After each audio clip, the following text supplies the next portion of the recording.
नमस्कार विद्यार्थियों, स्वागत है आपका एक बार फिर से आपके अपने YouTube चैनल अमृता हिंदी साहित्य एकेडमी में। तो आज का टॉपिक है अलंकार। लेकिन रुकिए, अगर आपको अलंकार का नाम याद नहीं रहते, उनके भेदों में कंफ्यूजन होता है या परीक्षा में उदाहरण देखकर पहचान नहीं पाते, तो आज की क्लास आपके लिए बहुत खास होने वाली है। आज हम अलंकार को बिल्कुल आसान भाषा में शानदार ट्रिक और एग्जाम में पूछे जाने वाले महत्वपूर्ण उदाहरणों के साथ समझेंगे। तो आइए हम बिना देर किए अलंकार के परिचय के बारे में जानते हैं। अलंकार काव्य का दिव्य आभूषण है। जैसे स्त्री का आभूषण गहना होता है, उसी तरह काव्य का आभूषण अलंकार होता है। अब अलंकार का अर्थ एवं परिभाषा। तो पहले का अर्थ होता है काव्य की शोभा बढ़ाने वाले तत्वों को हम क्या कहते हैं? अलंकार कहते हैं। शाब्दिक अर्थ है अलंकार का आभूषण या गहना। आभूषण या गहना अलंकार का शाब्दिक अर्थ है। अब समानता, जिस प्रकार आभूषण नारी का सौंदर्य बढ़ाते हैं, उसी प्रकार अलंकार काव्य का सौंदर्य निखारते हैं, यानी उसकी सुंदरता काव्य की बढ़ाते हैं अलंकार। महत्व इसका क्या है? यह भावों को स्पष्ट और प्रभावशाली बनाता है। काव्य अलंकार का महत्व है काव्य में कि ये भावों को स्पष्ट और अच्छा बनाता है। अलंकार को वर्गीकरण किया गया है, यानी अलंकार का मुख्य भेद कितना है।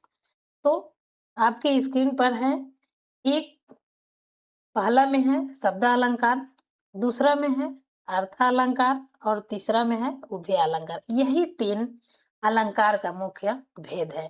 तो शब्द अलंकार जब कविता में केवल विशिष्ट शब्दों के प्रयोग से चमत्कार या सुंदर अभिव्यक्ति उत्पन्न होती है, उसे हम शब्द अलंकार कहते हैं। विशिष्ट शब्द इसमें मुख्य शब्द अलंकार का शाब्दिक अर्थ यानी अर्थ। अब अर्थालंकार में देखेंगे, जहां शब्दों के गहरे अर्थ के कारण कविता में चमत्कार और सौंदर्य दृष्टि गोचर होता है, यानी गहरे अर्थ के कारण उसको हम क्या कहते हैं? अर्थालंकार, यानी उसके अर्थ से उसमें शोभा बढ़ती है। ये उभय अलंकार है, जहां शब्द और अर्थ दोनों मिलकर काव्य को अधिक उत्कृष्ट और चमत्कारी बनाते हैं। इसमें दोनों का, यानी शब्द और अर्थ दोनों का। अब आगे चलते हैं, शब्द अलंकार की विस्तृत परिभाषा। इसकी परिभाषा क्या है? शब्द अलंकार के जहां विशिष्ट शब्दों के कारण काव्य में चमत्कार या सौंदर्य उत्पन्न होता है, वहां शब्द अलंकार होता है, यानी उसे हम क्या कहते हैं? शब्द अलंकार कहते हैं। मुख्य विशेषता, यदि विशिष्ट शब्द के स्थान पर उसका पर्यायवाची रख दें तो सौंदर्य नष्ट हो जाता है। मुख्य इसकी विशेषता है कि विशिष्ट शब्द के स्थान पर उसका पर्यायवाची रख दे तो सौंदर्य नष्ट हो जाता है, यानी वो उसकी सुंदरता खत्म हो जाती है। यहाँ पे उदाहरण में है कनक। कनक के स्थान पर यानी सोना और धतूरा। एक कनक का अर्थ हो गया सोना और दूसरा कनक का अर्थ हो गया धतूरा। लिखने से चमत्कार लुप्त हो जाएगा। दोनों शब्द एक ही है, लेकिन दोनों का अर्थ अलग। आगे देखते हैं अलंकार, शब्द अलंकार के मुख्य भेद। शब्द अलंकार के हम लोग परिभाषा पढ़े, अब शब्द अलंकार के मुख्य भेद। पहला में है अनुप्रास अलंकार, दूसरा में है यमक अलंकार, तीसरा में है श्लेष अलंकार। ये तीन को मुख्य भेद के रूप में हम लोग लिए हैं, लेकिन इसमें और सारा शब्द अलंकार के भेद हैं, लेकिन इसको हम मुख्य रूप से हम तीन को पढ़ेंगे। अनुप्रास अलंकार, एक ही वर्ण की आवृत्ति बार बार क्रमिक रूप से होने पर यह अलंकार होता है। अनुप्रास अलंकार, यानी वर्ण की आवृत्ति इसमें बार बार होती है। यमक अलंकार समान शब्द बार बार आते हैं, परंतु प्रत्येक बार उनके अर्थ सर्वथा भिन्न होते हैं। प्रत्येक बार इनके अर्थ क्या हो जाते हैं? भिन्न हो जाते हैं। आगे है श्लेष अलंकार। श्लेष अलंकार में है एक ही शब्द एक बार प्रयुक्त होकर अनेक अर्थों को प्रकट करता है, यानी हम इसको अपने शब्द में कहा जाए अपनी भाषा में तो चिपका हुआ अर्थ कहते हैं श्लेष अलंकार को। अनेक अर्थों को प्रकट करता है एक ही शब्द। आगे है अनुप्रास अलंकार। इसमें वर्ण की आवृत्ति होती है। अनुप्रास अलंकार में जहां समान वर्णों की बार बार पुनरावृत्ति हो, जहां समान वर्णों की बार बार पुनरावृत्ति हो उसे हम अनुप्रास अलंकार कहते हैं। इसमें वर्ण की बार बार आवृत्ति होती है, एक ही वर्ण बार बार आता है। जैसे पहचान के लिए हम एक ही अक्षर का बार बार आना, अक्षर जैसे क बार बार आना, चाहे ख बार बार आना। उदाहरण के रूप में हम लोग देखेंगे तरनी तनुजा तट तमाल तरुवर बहु छाए, इसमें त शब्द बार बार आए हैं। त जो वर्ण है अक्षर वो बार बार आया है, त वर्ण की आवृत्ति बार बार हुई है। आगे है यमक अलंकार। यमक अलंकार समान शब्द भिन्न अर्थ, शब्द एक समान होता है लेकिन अर्थ उसका क्या होता है? भिन्न भिन्न हो जाता है, अलग अलग हो जाता है। एक ही शब्द बार बार आए पर अर्थ भिन्न हो। पहचान के लिए शब्दों का जोड़ा परंतु अर्थों में भिन्नता, शब्दों का जोड़ा अर्थों में भिन्नता, अर्थ अलग अलग हो। प्रसिद्ध उदाहरण के रूप में हम लोग देखेंगे कनक कनक ते सौगुनी मादकता अधिकाय, या खाए बौराए जगवा पाए बौराए। कनक और कनक दो बार आया है लेकिन दोनों का अर्थ अलग अलग है। प्रथम कनक का अर्थ है धतूरा, जिसको हम विष भी कहते हैं, और द्वितीय कनक का अर्थ है सोना, जिसको स्वर्ण कहते हैं, जिसका गहना हम पहनते हैं। आगे है श्लेष अलंकार। एक शब्द अनेक अर्थ, शब्द एक है लेकिन अनेक अर्थ है इसका। एक शब्द अर्थ अनेक, उसे कहते हैं श्लेष। पहचान करेंगे कैसे? प्रसंग बदलने पर एक ही शब्द के अर्थ बदल जाते हैं। प्रसिद्ध उदाहरण के रूप में हम लोग देखेंगे रहीमन पानी रखिए बिनु पानी सब सून, अब पानी गए न उबरे मोती मानुष चुन। इसमें यहाँ पानी शब्द के तीन अर्थ हैं, कांति यानी मोती के लिए, और सम्मान मनुष्य के लिए, और जल आटे यानी चुन के लिए। तो तीन शब्द पानी के निकल गए। आगे है अर्थ अलंकार की विस्तृत परिभाषा। अर्थ अलंकार की विस्तृत परिभाषा, जहां शब्द के अर्थ के कारण काव्य में सौंदर्य और भावों की गहराई उत्पन्न होती है। मुख्य विशेषता है यहाँ शब्दों के पर्यायवाची रख देने पर भी काव्य का सौंदर्य नष्ट नहीं होता है। यहाँ पर्यायवाची शब्द जैसे सूर्य का हम भास्कर भी वहां रखेंगे तो उसका सौंदर्यता नष्ट नहीं होगी। महत्व है यह पाठ के हृदय में भावों को सीधे जागृत करने का काम करता है। अर्थ अलंकार की परिभाषा में अब अर्थ अलंकार के 5 प्रमुख भेद हैं, उसको देखेंगे। पहला में है उपमा अलंकार, दूसरा में है रूपक अलंकार, तीसरा में है उत्प्रेक्षा अलंकार, चौथा में है अतिशयोक्ति अलंकार और पांचवा में है मानवीकरण अलंकार।